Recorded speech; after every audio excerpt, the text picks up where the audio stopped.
شروع کریں؟ جی بالکل شروع کیجیے۔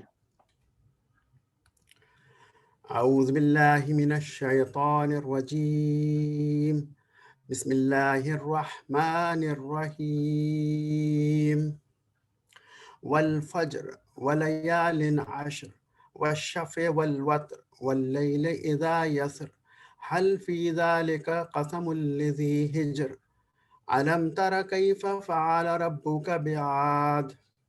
قسم ہے فجر کے وقت کی، 10 راتوں کی، اور جفت اور طاق کی، اور رات کی جب کہ وہ رخصت ہو رہی ہو، کیا اس میں کسی صاحب عقل کے لیے کوئی قسم ہے؟ تم نے دیکھا نہیں کہ تمہارے رب نے کیا برتاؤ کیا اونچے ستونوں والے عاد ارم کے ساتھ۔ عزیز بھائیوں اور دوستو، آج 29ویں تراویح کی نماز ادا کی گئی۔ آج کی تراویح میں قرآن پاک کی آخری 26 صورتیں سورہ فجر سے والناس تک تلاوت کی گئیں۔ یہ صورتیں اپنے حجم کے لحاظ سے تو چھوٹی ہیں، تعداد میں بکثرت ہیں، لیکن ان کا خلاصہ کرنا انتہائی مشکل کام ہے۔ کوشش کروں گا کہ میں مقررہ وقت میں ان کا خلاصہ آپ کے گوش گزار کر سکوں۔ تو آغاز کرتے ہیں سورہ الفجر سے۔ یہ مکہ کے اس دور کی صورت ہے جب کہ مسلمانوں کے خلاف ظلم اپنے عروج پر تھا۔ اس صورت کا موضوع آخرت ہے۔ سب سے پہلے فجر، 10 راتیں، جفت اور طاق اور رات کی قسم کھا کر سامعین سے سوال کیا گیا کہ جس بات کا تم انکار کر رہے ہو، کیا اس کے برحق ہونے کی شہادت دینے کے لیے یہ چیزیں کافی نہیں؟ یہ چیزیں جو بیان کی گئیں یہ انسانوں کے روزمرہ کے معمول میں پائی جاتی ہیں، باقاعدگی سے انہیں دیکھتے ہیں، اور یہ باقاعدہ ایک علامت کے طور پر ان کے یہاں پہچانی جاتی ہیں۔ روزانہ ان کا آنا یا وقت پر آنا یا اپنے حساب سے آنا ایک سسٹمک انداز میں چل رہا ہے۔ اس کے بعد تاریخ سے استدلال کرتے ہوئے قوم عاد اور قوم سمود کے انجام کو پیش کر کے بتایا کہ یہ کسی چوپٹ راجے کی اندھیر نگری نہیں ہے، بلکہ ایک دانا اور حکیم اس پر حکمرانی کر رہا ہے۔ عقل یہ تقاضا کرتی ہے کہ جن لوگوں کو اختیار دیے گئے ہیں ان کا محاسبہ بھی ہو اور ان سے پوچھا بھی جائے کہ تم نے اختیارات کو کیسے استعمال کیا۔ اس کے بعد اسی صورت میں معاشرے کی عام اخلاقی حالت کا جائزہ لیا گیا۔ اس وقت 2 طرح کی اخلاقی خرابیاں نمایاں تھیں، ان کا ذکر کیا گیا۔ ایک مادہ پرستانہ سوچ تھی اور دوسرا لوگ خدمت خلق کرنے سے کتراتے تھے۔ فرمایا کہ وَأَمَّا إِذَا مَا ابْتَلَاهُ فَقَدَرَ عَلَيْهِ رِزْقَهُ فَيَقُولُ رَبِّي أَهَانَنِ۔ یہ پہلا نظریہ ہے جو کہ انسان، جو مادہ پرستانہ نظریے کی بات کی گئی، کہ جب وہ اس کو آزمائش میں ڈالتا ہے، جب اللہ تعالیٰ کسی بندے کو آزمائش میں ڈالتا ہے اور اس کا رزق اس پر تنگ کر دیتا ہے تو کہتا ہے کہ میرے رب نے مجھے ذلیل کر دیا۔ فرمایا کلا بل لا تکرمون الیتیم، یہ بات نہیں ہے، بلکہ بات یہ ہے کہ تم یتیم کے ساتھ اچھا سلوک نہیں کرتے، یعنی خدمت خلق نہیں کرتے، اور نہ مسکین کو کھانا کھلانے کی ترغیب دیتے ہو، وراثت کا مال کھا جاتے ہو۔ جن لوگوں کا یہ رویہ ہو ان کا حساب کیوں نہ ہو؟ پھر کلام کو اس بات پہ ختم کیا گیا کہ ہاں محاسبہ ہوگا، ضرور ہوگا۔ اس وقت انسان کہے گا یا لیتنی قدمت لحیاتی، کاش میں نے اپنی زندگی جاوداں یعنی آخرت کی زندگی کے لیے کچھ آگے بھیجا ہوتا۔ اس کے بعد سورہ البلد ہے۔ سورہ بلد بھی مکی ہے اور اس میں ایک بڑے مضمون کو چند جملوں میں سمو دیا گیا۔ اس کا موضوع یہ ہے کہ یہ سمجھانا ہے کہ دنیا میں انسان کی حیثیت کیا ہے اور انسان کے لیے دنیا کی حیثیت کیا ہے، اور یہ بتانا بھی ہے کہ ہم نے انسان کے لیے سعادت اور بدبختی دونوں راستے کھول دیے ہیں۔ اب یہ انسان کی اپنی کوشش اور محنت پر موقوف ہے کہ وہ سعادت کی راہ پر چل کر اپنے انجام کو پہنچتا ہے یا شقاوت کی راہ اختیار کر کے برے انجام سے دوچار ہوتا ہے۔ سب سے پہلے مکہ میں نبی علیہ الصلوۃ والسلام پر گزرنے والے مصائب اور اولاد آدم یعنی انسان پر آنے والی مشکلات پر اس حقیقت کو گواہ کے طور پر پیش کیا گیا کہ لقد خلقنا الانسان فی کبد، ہم نے تمام انسانوں کو مشکلات میں پیدا کیا ہے، یعنی تمام انسانوں پر مشکلات آئیں گی۔ اس کے بعد انسان کی غلط فہمی دور کی گئی کہ یہاں بس وہی یعنی انسان ہی انسان ہے اور اوپر کوئی بالا تر طاقت نہیں ہے، یعنی اللہ تعالیٰ نہیں ہے۔ یہ اس نظریے کی نفی کی گئی۔ پھر انسان کے بہت سے جاہلانہ تصورات میں سے ایک چیز کو بطور مثال لے کر بتایا کہ دنیا میں اس نے بڑائی اور فضیلت کے کیسے کیسے غلط معیار تجویز کر رکھے ہیں۔ کہتا ہے یقول اہلکت مالا لبدا، کہتا ہے کہ میں نے ڈھیروں مال اڑا دیا، یعنی فضول خرچی کو اپنی شان کے طور پر بیان کرتا ہے، حالانکہ اللہ تعالیٰ فضول خرچی اور دکھاوے کو پسند نہیں کرتے ہیں۔ اس کے بعد اللہ تعالیٰ فرماتے ہیں کہ وَهَدَيْنَاهُ النَّجْدَيْن، ہم نے انسان کو دونوں راستے دکھا دیے، اما شاکرا و اما کفورا، اب وہ چاہے تو شکر گزار بن جائے اور چاہے تو انکار کر دے۔ ایک راستہ اخلاق کی پستیوں کی طرف جاتا ہے، جو دو راستے دکھائے ہیں، ایک اخلاق کی پستیوں کا راستہ جس میں نفس کو خوب لذت حاصل ہوتی ہے، بڑا مزہ آتا ہے، دوسرا اخلاق کی بلندیوں کا راستہ جس کے لیے انسان کو اپنے نفس پر جبر کرنا پڑتا ہے، اور انسان اس گھاٹی پر چڑھنے کے لیے یعنی اچھی جانب چڑھنے کی بنسبت کھڈ میں گہرائی میں لڑکنے کو ترجیح دیتا ہے۔ پھر اللہ تعالیٰ نے فرمایا کہ وہ گھاٹی کیا ہے، وہ بلندیوں کی طرف، جو بلندیوں کی طرف جاتی ہے وہ یہ ہے کہ ریا، فخر اور نمائشی خرچ چھوڑ کر آدمی اپنا مال یتیم اور مسکینوں کی مدد پہ خرچ کرے، اللہ اور اس کے دین پر ایمان لائے اور ایمان سے معاشرے کی تشکیل میں حصہ لے جو خلق پر رحم کرنے والا ہو۔ اس راستے پر چلنے والوں کا انجام یہ ہے کہ اللہ کی رحمت کے وہ لوگ مستحق ہو جائیں گے۔ اس کے بعد اگلی سورت سورہ الشمس ہے، یہ مکی سورت ہے، اس کا موضوع نیکی اور بدی کا فرق سمجھانا اور لوگوں کو برے انجام سے ڈرانا ہے۔ مضمون کے لحاظ سے یہ سورت دو حصوں پر مشتمل ہے۔ پہلا حصہ اول سے لے کر 10ویں آیت تک چلتا ہے۔ اس حصے میں 3 باتیں بتائی گئیں۔ ایک تو یہ کہ نیکی اور بدی ایک دوسرے سے مختلف ہیں۔ پھر فرمایا کہ فَأَلْهَمَهَا فُجُورَهَا وَتَقْوَاهَا، اور ہم نے انسان کے لاشعور میں الہام کر دیا ہے کہ نیکی اور بدی کیا کیا ہے۔ انسان کو اس کا احساس ہوتا ہے، جب نیک کام کر رہا ہوتا ہے خوشی محسوس ہوتی ہے، گناہ کر رہا ہوتا ہے تو اسے کچھ نہ اپنے اوپر افسوس فیل ہوتا ہے۔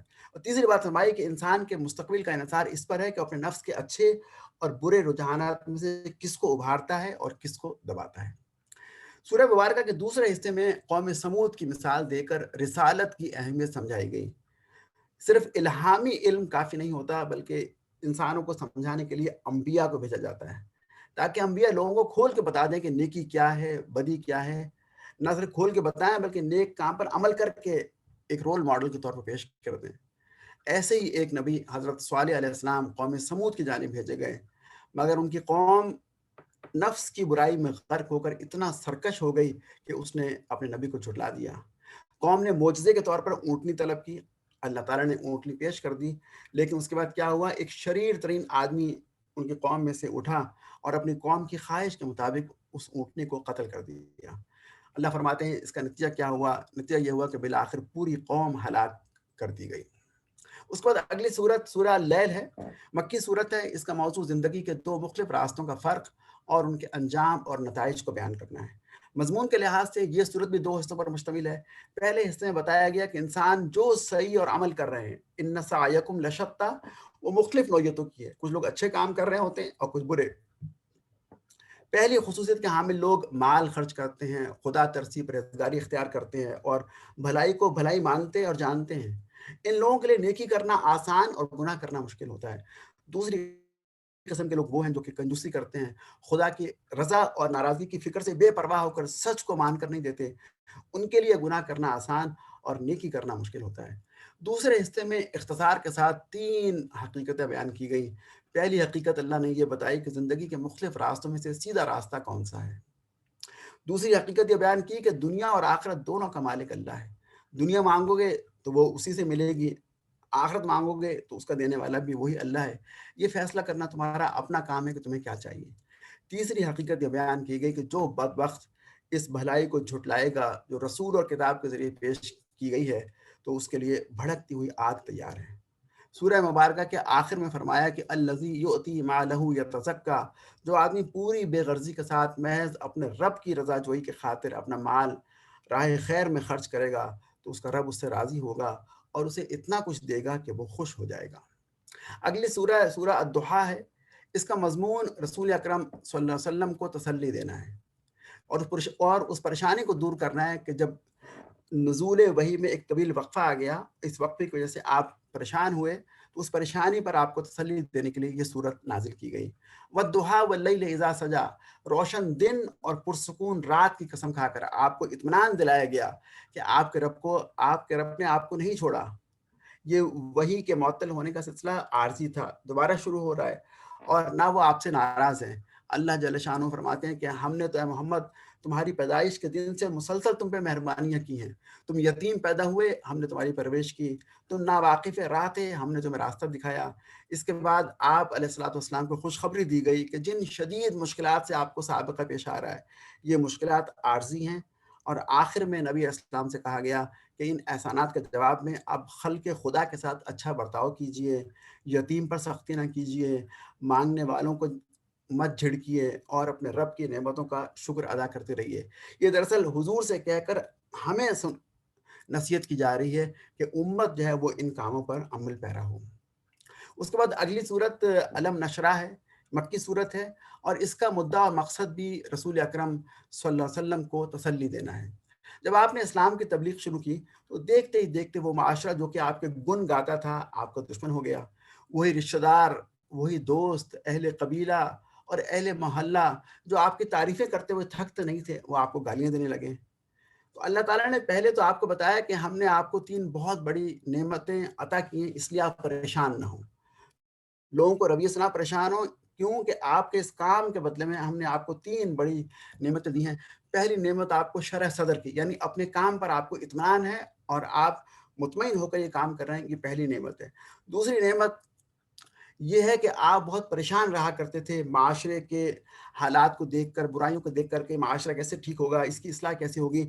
تو ہم نے آپ پر نبوت بھیج کر یہ بھی آپ کا بوجھ کم کر دیا، اور آپ نے خود اپنے ہاتھ سے اس کی اصلاح کی کوشش کی.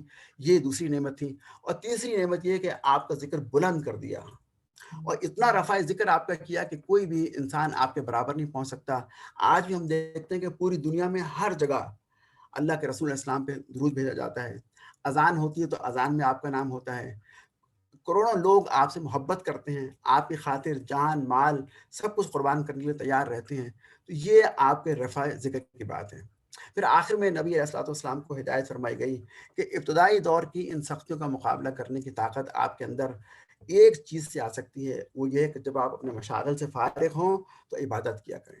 معلوم ہوا کہ عبادت کرنے سے انسان کے اندر سختیوں کا مقابلہ کرنے کی سعادت حاصل ہوتی ہوگی، قوت حاصل ہوتی ہے. فرمایا کہ اب ہر چیز سے بے نیاز ہو کر صرف اپنے رب سے لو لگا لیجئے. اس کے بعد اگلی صورت سورہ التین ہے. اس کے مکی ہونے کی کھلی علامت یہ ہے کہ اس صورت میں شہر مکہ کے لیے حاذ البلد الامین کے الفاظ استعمال ہوئے ہیں، اور اس صورت میں آخر کے دلائل بھی دیے گئے اور جزا و سزا کی بات کی گئی کہ یقیناً جزا اور سزا ہوگی. جلیل القدر انبیاء کے مقامات ظہور کی قسم کھا کر والتین وزیتون وطور سینین وہذا البلد الامین، ان کی قسم کھا کر فرمایا کہ اللہ تعالیٰ نے انسان کو بہترین ساخت پر پیدا کیا ہے. اس کے بعد یہ بتایا کہ انسان 2 طرح کے ہوتے ہیں. ایک وہ جو بہترین ساخت پر پیدا ہونے کے بعد برائی کی طرف مائل ہوتے ہیں اور اخلاقی پستی میں گرتے گرتے اسفلا سافلین تک پہنچ جاتے ہیں، نچلوں میں سے نیچ. اور دوسرے وہ ہیں جو ایمان اور عمل صالح کا رستہ اختیار کر کے اس مقام بلند تک پہنچ جاتے ہیں جو احسن تقویم کہلاتا ہے، یعنی بہت اعلیٰ مقام. اگر پستی میں گرنے والوں کو کوئی سزا اور بلندی پہ چڑھنے والوں کو کوئی اجر نہ ملے، اور انجام کار دونوں کا یعنی اینڈ رزلٹ دونوں کا یکساں ہو، تو اس کے معنی تو یہ ہوا کہ خدا کی خدائی میں کوئی انصاف نہیں ہے. یہ بات عقل عام کے خلاف ہے. عقل عام اس بات کا تقاضا کرتی ہے کہ انصاف کیا جائے.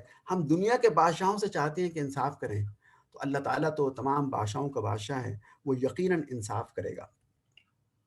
اس کے بعد سورہ علق ہے. سورہ علق کی پہلی 5 آیات پہلی وہی ہیں. آپ غار حرا میں عبادت میں مصروف تھے کہ جبرائیل علیہ السلام تشریف لائے اور کہا کہ اقرا. آپ نے کہا کہ ما انا بقاری، میں تو پڑھا لکھا نہیں ہوں.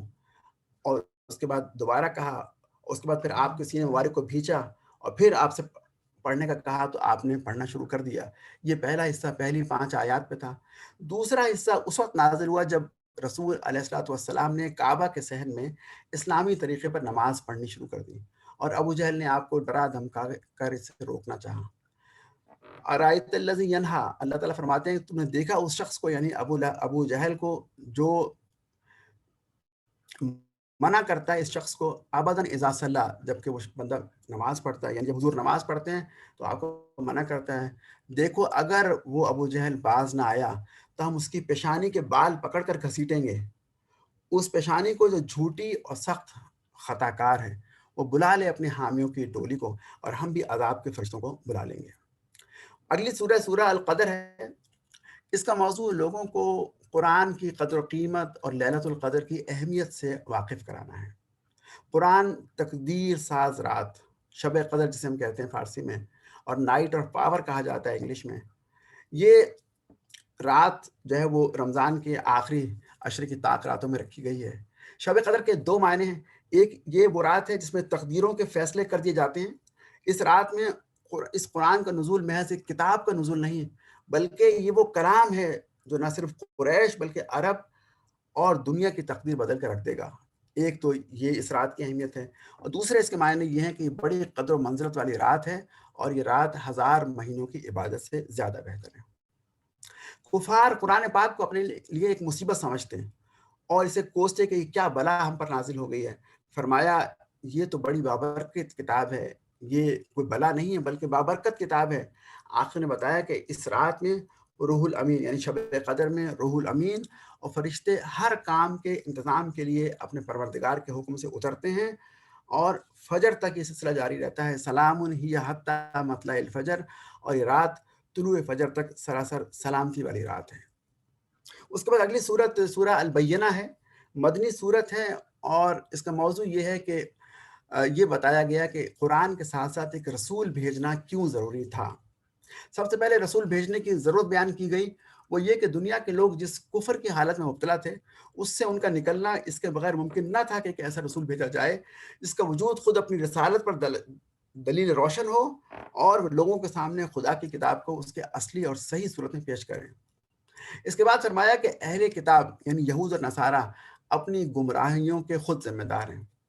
اللہ کی طرف سے جو انبیاء بھی آئے، جو کتب بھیجی گئیں، انہوں نے اس کے سوا کوئی حکم نہ دیا کہ سب طریقوں کو چھوڑ کر خالص اللہ تعالیٰ کی عبادت کا طریقہ اختیار کیا جائے.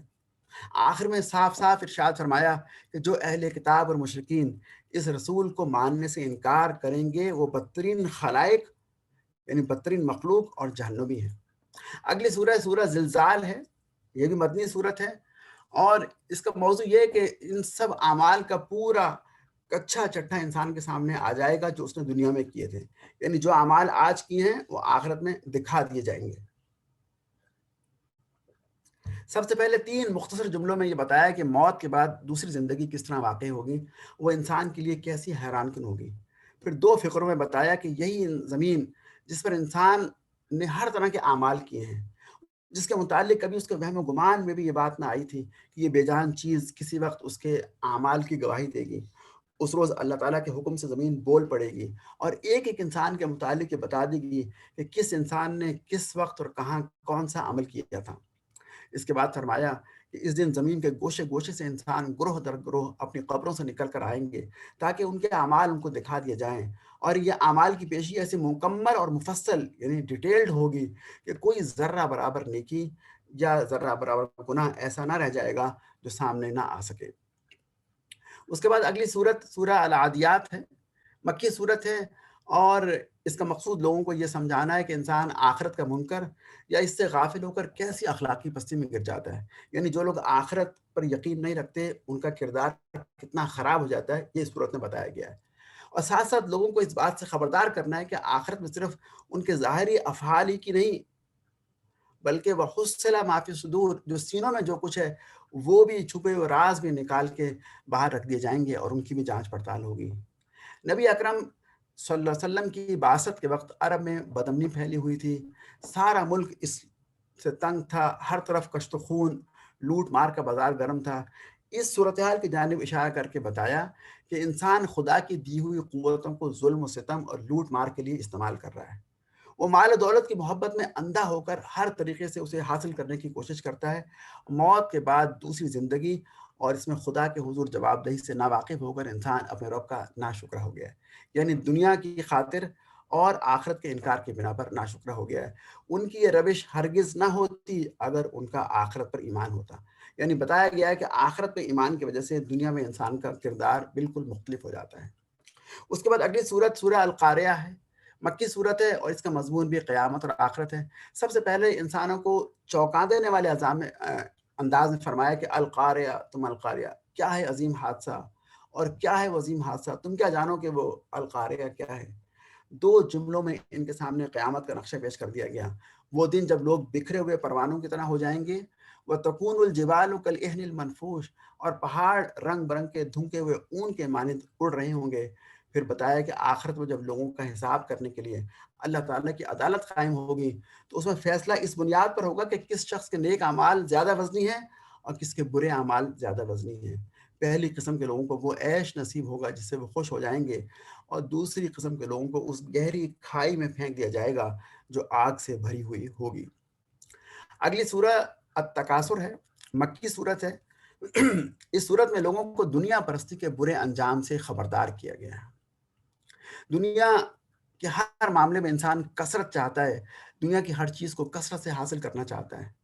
دنیا پرستی کی وجہ سے مرتے دم تک زیادہ سے زیادہ مال، دولت، فائدے، لذتیں، عہدے، منصب، شہرت حاصل کرنا چاہتا ہے، بلکہ اس میں دوسروں سے بازی لے جانا چاہتا ہے اور پھر انہی چیزوں کے حصول پر فخر کرنے لگتا ہے۔ ان سے کہا جا رہا ہے کہ لَتَرَوُنَّ الْجَحِيمَ، تم ضرور دوزخ کو دیکھو گے۔ اس برے انجام پر متنبہ کرنے کے بعد لوگوں کو بتایا گیا کہ نعمتیں جن کو تم یہاں بے فکری کے ساتھ سمیٹ رہے ہو، یہ محض نعمتیں نہیں ہیں بلکہ تمہاری آزمائش ہیں۔ مشکل آتی ہے تو آزمائش ہوتی ہے، اور نعمت بھی آزمائش ہوتی ہے، اور ان میں سے ہر نعمت کے بارے میں تم سے پوچھا جائے گا۔ اس کے بعد اگلی صورت سورۃ العصر ہے۔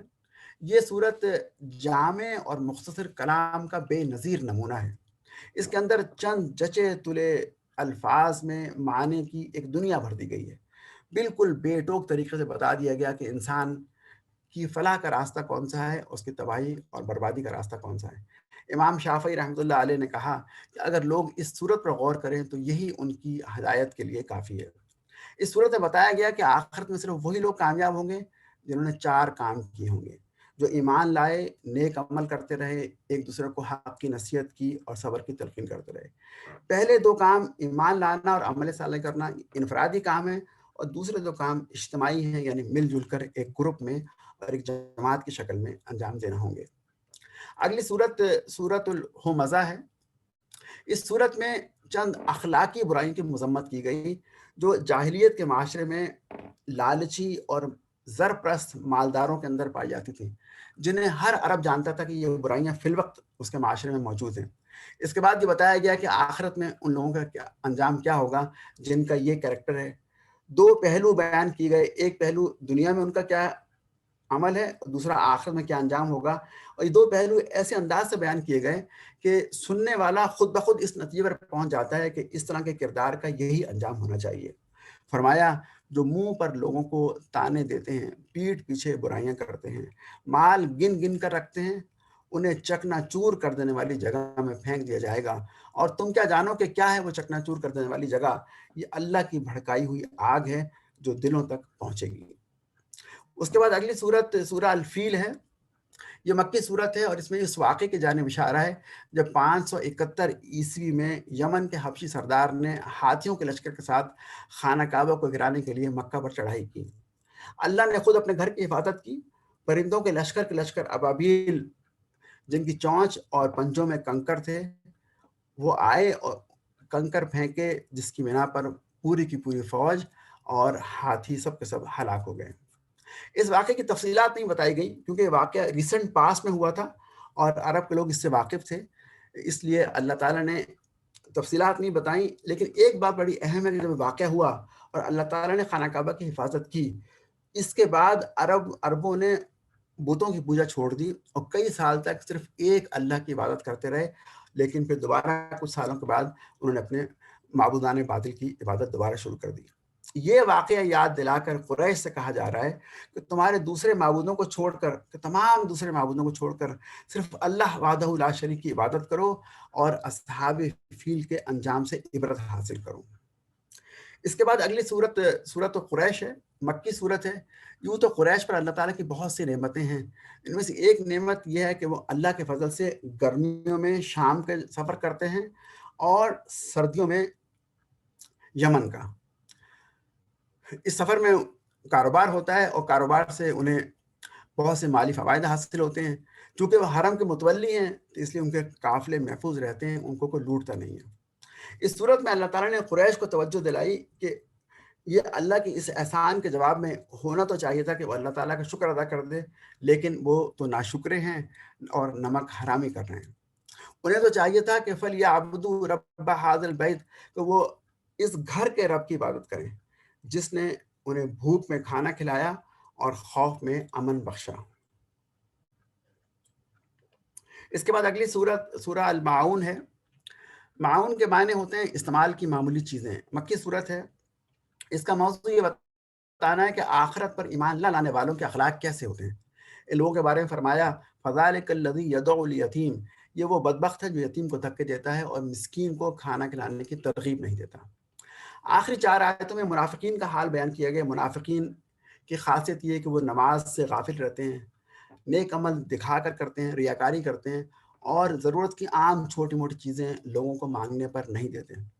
مجموعی طور پر دونوں قسم کے گروہوں کے طرز عمل کو بیان کرنے کے بعد یہ حقیقت لوگوں کو ذہن نشین کرانا ہے کہ انسان کے اندر ایک مضبوط اور مستحکم پاکیزہ کردار عقیدہ آخرت کے بغیر پیدا نہیں ہوتا۔ اگلی سورہ سورہ الکوثر ہے، مکی سورہ ہے۔ جب نبی علیہ السلام کے بیٹوں کا انتقال ہوا تو اس وقت ابو لہب نے کھپتی کسی کہ ناؤذ باللہ محمد صلی اللہ علیہ وسلم کی دم کٹ گئی، یعنی آپ بے اولاد ہو گئے اور آئندہ کے لیے آپ کی نسل نہیں چلے گی۔ اس کے جواب میں سورہ کوثر نازل ہوئی۔ اللہ نے فرمایا کہ انا اعطیناک الکوثر، اے نبی ہم نے تمہیں کوثر عطا کی۔ کوثر سے کیا مراد ہے؟ کوثر سے مراد ایک تو حوض کوثر ہے جہاں آپ پانی پلائیں گے حشر کے دن، پھر جو مقام محمود آپ کو سفارش کا مقام حاصل ہوگا اسے بھی کوثر کہتے ہیں، اور پھر کثرت امت، آپ کی امت سب سے زیادہ ہے وہ بھی کوثر ہے، اور پھر آج کل کروڑوں لوگ جب سے حضور مبعوث کیے گئے اس وقت سے لے کے آج تک اربوں لوگ جو ہے نا وہ حضور پہ درود بھیجتے رہے اور بھیجتے ہیں، اور آپ سے اپنے تعلق پر فخر کرتے ہیں اور آپ سے محبت کرتے ہیں۔ یہ مقام ہے جو کہ اللہ نے نبی اسلام کو عطا فرمایا، اور اللہ تعالیٰ مزید فرماتے ہیں کہ اس مقام کے عطا ہونے پر تم شکرانے کے طور پر اپنے پروردگار کے لیے نماز پڑھو اور قربانی دیا کرو۔ یہ بات نہیں ہے کہ تمہاری جڑ کٹ گئی، بلکہ تمہارا دشمن ہی جڑ کٹا ہے۔ اگلی سورہ سورہ الکافرون ہے، مکی صورت ہے۔ اس کا پس منظر یہ کہ کافر کئی بار اللہ کے رسول کے پاس آئے مختلف ڈیلیگیشن کی شکل میں اور کہا کہ یا رسول اللہ ہم کچھ کمپرومائز کرتے ہیں، ہم چاہتے ہیں کچھ گیو اینڈ ٹیک کا معاملہ ہو جائے، 1 سال آپ ہمارے معبودوں لات اور عزا کی عبادت کریں اور 1 سال ہم آپ کے رحمان کی عبادت کریں گے۔ حضور نے جب یہ بات نہیں مانی تو فرمایا کہ اے محمد اگر آپ ہمارے معبودوں کو صرف ایک بار چوم لیں تو ہم آپ کے معبود کی عبادت کریں گے۔ تو اس پر یہ صورت نازل ہوئی۔ یہ صورت مذہبی رواداری کی تلقین کے لیے نازل نہیں ہوئی، بلکہ یہ برات کے لیے، بیزاری کے لیے کہا گیا کہ کفار کے دین اور ان کی پوجا پاٹ اور ان کے معبودوں سے قطعی برات، بیزاری اور لا تعلقی کا اعلان کر دیجیے۔ یعنی دین کے معاملے میں کوئی کمپرومائز، عبادت پر کوئی کمپرومائز نہیں ہو سکتا۔ اور پھر اس صورت کو قرآن میں درج کر کے قیامت تک کے لیے لوگوں کو یہ تعلیم دے دی گئی کہ دین کفر جہاں جس شکل میں بھی ہو اس سے قول اور عمل میں برات کا اظہار کرنا چاہیے، اور بلا روح و رعایت کہہ دینا چاہیے کہ دین کے معاملے میں وہ کافروں سے کسی قسم کی مداہنت یا مصالحت، کمپرومائز نہیں کر سکتے۔ اگلی سورہ سورۃ النصر ہے، مدنی صورت ہے۔ ہماری ماں سیدہ ام حبیبہ رضی اللہ تعالیٰ عنہ فرماتی ہیں کہ جب یہ صورت نازل ہوئی تو رسول علیہ الصلوۃ والسلام نے فرمایا کہ اس سال میرا انتقال ہونے والا ہے۔ اس صورت میں اللہ تعالیٰ نے نبی علیہ الصلوۃ والسلام کو بتایا کہ جب عرب میں اسلام کی فتح مکمل ہو جائے، یعنی جب عرب میں دین کا غلبہ ہو جائے، اسلام نافذ ہو جائے اور لوگ اللہ کے دین میں فوج در فوج داخل ہونے لگیں، تو اس کے معنی یہ ہے کہ وہ کام مکمل ہو گیا جس کے لیے آپ کو بھیجا گیا تھا۔ یعنی آپ کو جزیرہ نما عرب میں اسلام کو غالب کرنے کے لیے بھیجا گیا تھا۔ اس کے بعد کا مشن پھر صحابہ کے لیے تھا۔ اس کے بعد آپ کو حکم دیا گیا کہ آپ اللہ کی حمد، یعنی جب مشن مکمل ہو جائے تو اللہ کی حمد بیان کیجئے اور اس کی تسبیح میں مشغول ہو جائیے۔ اس کے فضل سے آپ اتنا کہ اللہ کے فضل سے آپ اتنا بڑا کام سر انجام دینے میں کامیاب ہو سکے۔ اب یہاں پر بتایا جا رہا ہے کہ دنیا میں آپ کو کامیابی ہو گئی، اور دنیا میں کامیابی کے بعد آپ کیا کریں؟ اللہ کی تعریف کریں اور تسبیح کریں۔ یہاں فرق دکھانا مقصود ہے کہ جو دنیا کے لوگ ہوتے ہیں، جو دنیا کی فوجوں کے سپہ سالار ہوتے ہیں، وہ جب کامیاب ہوتے ہیں تو جشن مناتے ہیں اور جو ہے نا وہ عجیب و غریب طریقے سے اس کا اہتمام کرتے ہیں، شراب چلتی ہے، دیگر لغویات ہوتی ہیں، ان کی خوشی کا اظہار اس طرح ہوتا ہے، اور ایک مسلمان سپہ سالار کو یہ بتایا گیا کہ اس کی خوشی کا طریقہ یہ ہوگا کہ وہ اللہ کی حمد بیان کرے اور اس کی تسبیح میں مشغول ہو جائے۔ اگلی سورہ سورۃ اللہب ہے۔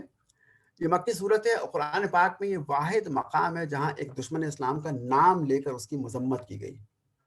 ابو لہب حضور کو بہت تنگ کیا کرتے تھے، آپ کے چچا تھے، چچا ہونے کی وجہ سے لوگ ابو لہب کی باتوں کا اعتبار کرتے ہیں، لیکن جب سورہ لہب نازل ہوئی تو اس کے بعد ان کا اعتبار ختم ہو گیا۔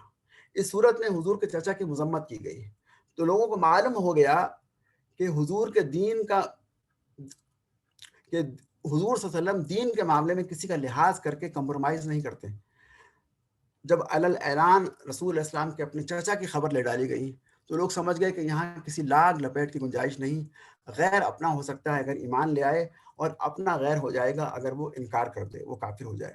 یعنی اس معاملے میں رشتہ داری کی کوئی اہمیت نہیں ہے، اصل اہمیت ایمان کی ہے۔ اگلی سورہ ہے سورہ اخلاص ہے۔ اخلاص اس صورت کا نام ہی نہیں بلکہ اس کو عنوان بھی ہے، کیونکہ اس میں توحید کو اللہ کے لیے خالص کیا گیا ہے۔ جب نبی علیہ الصلوۃ والسلام توحید کی دعوت لے کر اٹھے تو اس وقت بت پرست مشرکین ان معبودوں کو پوج رہے تھے جو لکڑی، پتھر، سونے اور چاندی جیسی چیزوں کے بنے ہوئے تھے۔ ان کے جسم تھے، ان کے ہاتھ پاؤں تھے، شکل و صورت تھی، پھر یہ کہ وہ کسی کو دیوی کہتے، کسی کو دیوتا کہتے، باقاعدہ ان کے نام ہوتے کہ یہ فلاں کی بیوی ہے، فلاں کا شوہر ہے، ان کی اولاد قرار دی جاتی۔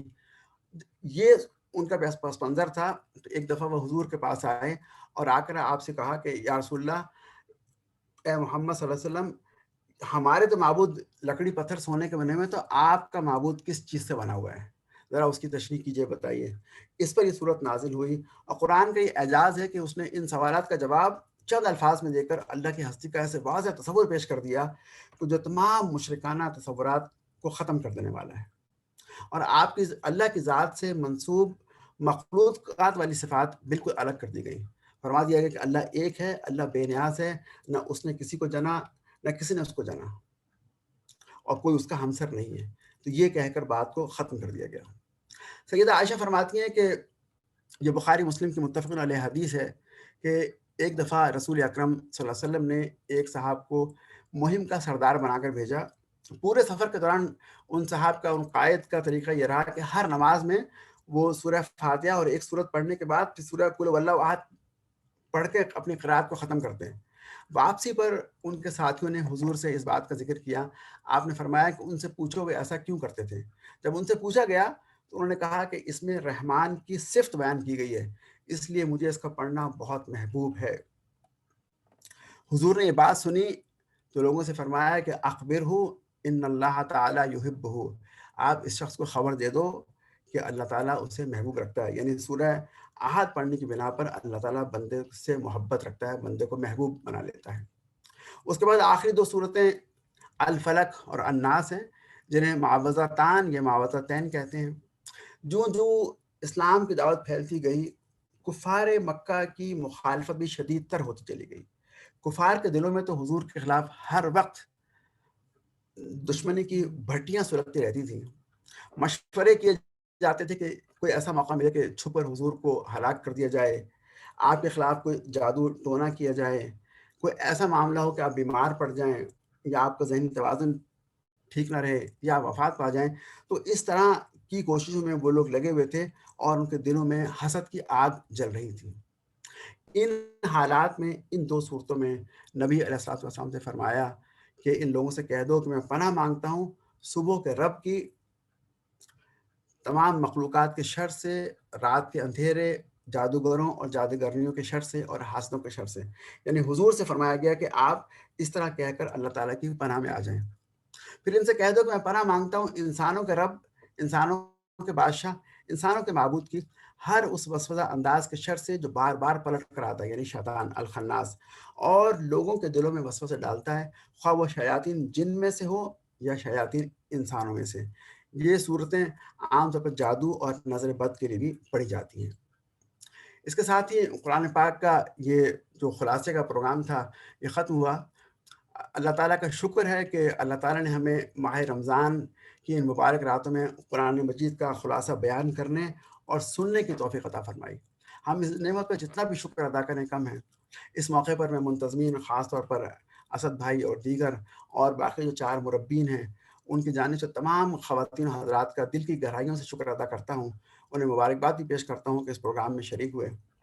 دورہ قرآن کے خلاصے کے دوران جو باتیں کہی گئیں وہ سراسر اللہ کی مہربانی سے ہوا. جو بھی سچ اور حق بیان کیا گیا وہ اللہ کی توفیق سے ہوا، اور جہاں بھی ہم بھائیوں سے جو غلطیاں ہوئیں وہ ہماری کم علمی کی بنا پر ہوئی. اللہ تعالیٰ ہماری ان غلطیوں کو معاف فرمائے. آخر میں دعا کرتے ہیں. سبحان اللہ و بحمدہ عدد خلقہ رضا نفسہ وزنۃ عرشہ مداد کلماتہ لا حول ولا قوة الا باللہ العلی العظیم. اللہم صلی علی محمد وعلی آل محمد کما صلیت علی ابراہیم وعلی آل ابراہیم انک حمید مجید. اللہم بارک علی محمد وعلی آل محمد کما بارکت علی ابراہیم وعلی آل ابراہیم انک حمید مجید. یا اللہ، رمضان کے اس بابرکت مہینے میں قرآن پاک کے مضامین کا خلاصہ بیان کیا گیا. یا اللہ، جو بھی کہا گیا سنا گیا اسے قبول فرما. یا اللہ، ہمیں قرآن پر عمل کرنے کی توفیق عطا فرما. یا اللہ، قرآن کو ہمارے سینے کی بہار بنا دے. یا اللہ، قرآن کو ہمارے دل کا نور بنا دے. یا اللہ، قرآن کو ہمارے چہرے کی روشنی بنا دے. یا اللہ، ہمیں قرآن کی محبت عطا فرما. یا اللہ، ہمیں قرآن کی محبت عطا فرما. یا اللہ، ہمیں قرآن کو سمجھنے والا، عمل کرنے والا بنا دے. یا اللہ، ہمیں وہ قوت دے، وہ توفیق دے کہ ہم دنیا کے ہر شخص کے دل تک قرآن پہنچا دیں، ہر شخص تک قرآن کی دعوت پہنچا دیں. یا اللہ، ہمیں دنیا اور آخرت کی بھلائیاں نصیب فرما. یا اللہ، ہمیں اسلام پر استقامت عطا فرما. یا اللہ، ہمارے ایمان کی حفاظت فرما. یا اللہ، ہمارے ایمان کی حفاظت فرما. یا اللہ، مرتے وقت ہمیں کلمہ نصیب فرما. یا اللہ، ہمیں شکر کرنے کی توفیق عطا فرما. یا اللہ، تیری توفیق کے بغیر ہم تیری نعمتوں کا شکر بھی ادا نہیں کر سکتے. یا اللہ، ہمیں بہترین عبادات کرنے کی توفیق عطا فرما. یا اللہ، ہمیں اچھے انداز سے ذکر کرنے کی توفیق عطا فرما. یا اللہ، ہماری عبادات کو، ہمارے ذکر کو، ہمارے روزوں کو، ہمارے صدقات کو، اور اس مہینے میں جو بھی نیک کام یا اللہ چھوٹے بڑے ہم سے ہوئے ان سب کو قبول فرما.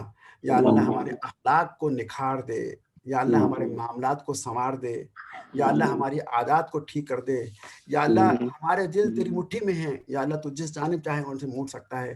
یا اللہ، ہمارے دلوں کو اسلام کی جانب، اپنی اطاعت کی جانب، اپنی عبادت کی جانب موڑ دے. یا اللہ، ہمیں دین کی خاطر ہر طرح کی قربانی دینے کی توفیق عطا فرما.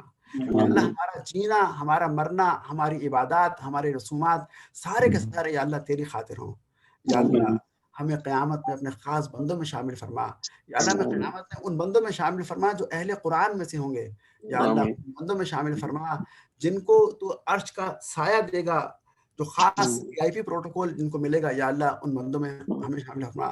یا اللہ، ہماری ازواج کو، ہماری اولاد کو، ہماری آئندہ نسلوں کو قرآن سے محبت کرنے والا بنا دے. یا اللہ، ہماری ازواج، ہماری اولاد، ہماری آئندہ نسلوں کی اصلاح فرما دے، انہیں دین پر قائم رکھ. یا اللہ، ہمارے والدین کو بخش دے. یا اللہ، جن لوگوں کے والدین زندہ ہیں انہیں صحت عطا فرما. جن کے والدین دنیا سے چلے گئے یا اللہ ان کو بخش دے، انہیں جنت میں اعلیٰ مقام عطا فرما. یا اللہ، ہمارے بچوں کو والدین کی آنکھوں کی ٹھنڈک بنا دے. یا اللہ، انہیں صالح اولاد بنا دے. یا اللہ، ہمارے بچوں کو دنیا اور آخرت کی کامیابیاں عطا فرما، انہیں اچھی صحبت عطا فرما. یا اللہ، تو ہماری ضروریات کو پورا کر دے. یا اللہ، تو ہی ہماری ضروریات کو پورا کر دے. یا اللہ، ہمیں بندوں کا محتاج نہ کر. یا اللہ، ہمیں بندوں سے بے نیاز کر دے. یا اللہ، جو بے روزگار ہیں، جن کے ساتھ کاروبار کے مسائل ہیں، کاروبار نہیں ہے، جن کا جاب چلا گیا یا کسی اور طرح کی مشکلات میں کا شکار ہیں، یا اللہ ان کی مشکلات کو اپنے خزانے غیب سے حل فرما. یا اللہ، ان کی مشکلات کو دور فرما، ان کی حاجات کو پورا فرما. یا اللہ، جو مریض ہیں اور گھر پر ہیں، یا جو ہسپتالوں میں مریض جو تڑپ رہے ہیں، بیماریوں کا شکار ہیں، یا اللہ انہیں شفا کاملہ عاجلہ عطا فرما. یا اللہ، تمام مریضوں کو شفا عطا فرما. یا اللہ، جو کووڈ وبا پھیلی ہوئی ہے، یا اللہ ہمیں اس سے نجات عطا فرما، ہمیں اس سے فرما. جو اس وبا میں جان سے چلے گئے، یا اللہ انہیں شہادت کے رتبے پر فائز فرما. یا اللہ، بہترین اعمال کرنے کی توفیق عطا فرما. یا اللہ، ہمارے وقت، ہمارے رزق اور ہماری صحت میں برکت عطا فرما.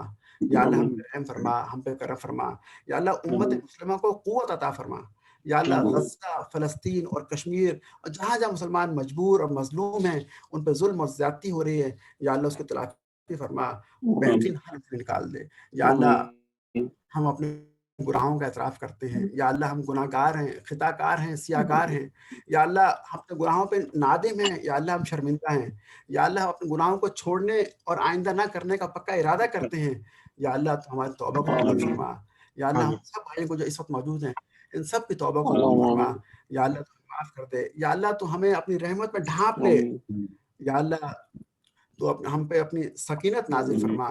یا اللہ، ہمیں عذاب قبر سے محفوظ فرما یا اللہ، جان کنی کی سختی سے بچا یا اللہ، حشر کی گرمی سے ہمیں محفوظ فرما یا اللہ، ہمیں پل صراط سے پھسلنے سے محفوظ فرما یا اللہ، جہنم بہت بڑی بلا ہے یا اللہ، جہنم بہت بڑی بلا ہے یا اللہ، ہمیں اس سے محفوظ فرما، ہمیں جہنم میں گرنے سے محفوظ رکھ، ہمیں جنت عطا فرما یا اللہ، جنت الفردوس عطا فرما یا اللہ، جنت الفردوس کی سب سے بڑی نعمت اپنے چہرے کی زیارت ہمیں نصیب فرما یا اللہ، ہمیں بغیر حساب کتاب کے جنت میں داخل فرما یا اللہ، ہمیں آسان حساب کے ساتھ جنت میں داخل فرما یا اللہ، جو ہم مانگ سکے یا اللہ ہمیں عطا فرما، جو ہم نہیں مانگ سکے، ہماری زبان پہ نہیں آ سکا اور وہ ہمارے حق میں ہے یا اللہ، وہ بھی ہمیں عطا فرما یا اللہ، نبی علیہ السلام نے جو بھی مانگا، جو بھی نعمتیں مانگی، ہمیں بھی عطا فرما، جن سے آپ نے پناہ مانگی ہمیں بھی ان سے دور کر دے یا اللہ۔ بہت سے لوگ ہمیں دعاؤں کا کہتے ہیں یا اللہ، ہم ان سب کا ذکر نہیں کر سکتے یا اللہ، ان تمام لوگوں کی، تمام بھائیوں کی دعاؤں کو قبول فرما، ان کی مشکلات کو دور فرما یا اللہ، ہم پہ رحم فرما، ہم پہ کرم فرما یا اللہ، ہمارے رمضان کی پوری عبادات کو قبول فرما اور یا اللہ، ہمیں اگلا رمضان بھی نصیب فرما یا اللہ، ہمیں اگلے رمضان تک لے جا اور اگلے رمضان میں بھی صیام و قیام اور خیرات کی توفیق عطا فرما۔ سبحان ربک رب العزت عما یصفون وسلام علی المرسلین والحمد للہ رب العالمین۔ جزاک اللہ خیر کثیر، جزاک اللہ ڈاکٹر صاحب، بہت شکریہ، السلام علیکم۔